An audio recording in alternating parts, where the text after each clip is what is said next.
పోలవరం ఎంత మేర ఒకవేళ కంప్లీట్ చేస్తే ఎంత మేర టీడీపీకి ప్లస్ అయ్యే అవకాశం ఉందంట? కూటమికి ప్లస్ అవుద్ది, టీడీపీకి ప్లస్ అవుద్ది, ఏపీకి ప్లస్ అవుద్ది, అందరికి ప్లస్ అవుద్ది. సో ఎంత తొందరగా అంటే అక్కడ ఉన్నటువంటి ముంపు గ్రామాలని క్లియర్ చేసుకొని వాళ్ళకు ఉన్నటువంటి పెండింగ్ అమౌంట్స్, చాలా సంవత్సరాలుగా పెండింగ్ అమౌంట్స్ ఉన్నాయి.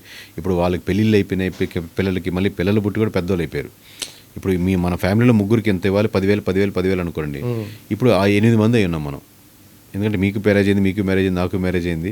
మళ్ళీ మనకు ఆ ల్యాండ్ రేట్లు పెరుగున్నాయి. ఇప్పుడు పాత ల్యాండ్లు కాదని చెప్పి వాళ్ళు కొన్ని కోట్లకి వెళ్ళారు. అంటే ఇలా క్లియర్ కాకుండా ఇప్పుడు మీరు కొత్త బిల్డింగ్ ఇక్కడ కట్టాలనుకుంటున్నారు అంటే ఇక్కడ క్లియరెన్స్ ఫస్ట్ అవ్వాలి కదా. సో ఎంత త్వరితగతిన ఈ ప్రాసెస్ని కంప్లీట్ చేస్తే డ్యామేజ్ కూడా తగ్గుతుంది. ఎందుకంటే ప్రతి సంవత్సరానికి బడ్జెట్ పెరిగిపోతుంది. ఈరోజు ₹1,00,00,000 ఉన్న ఎకరా 1.5 కోటి, 2 కోట్లు, 3 కోట్లు వెళ్తుంది. మీరు ఫ్లాట్ కంప్లీట్ చేయకపోతే అండి ఎలా ఉండే అవకాశం ఉందా? ఆబ్వియస్లీ ఇంపాక్ట్ చూపిస్తుంది. ఇంపాక్ట్ ఖచ్చితంగా ఓటింగ్ మీద ఉంటుంది. అది ఇంపాక్ట్ ఎంత పర్సెంటేజ్ అనేది 10, 15, 20 ఇంపాక్ట్ 100% ఉంటుంది, ఖచ్చితంగా ఉంటుంది.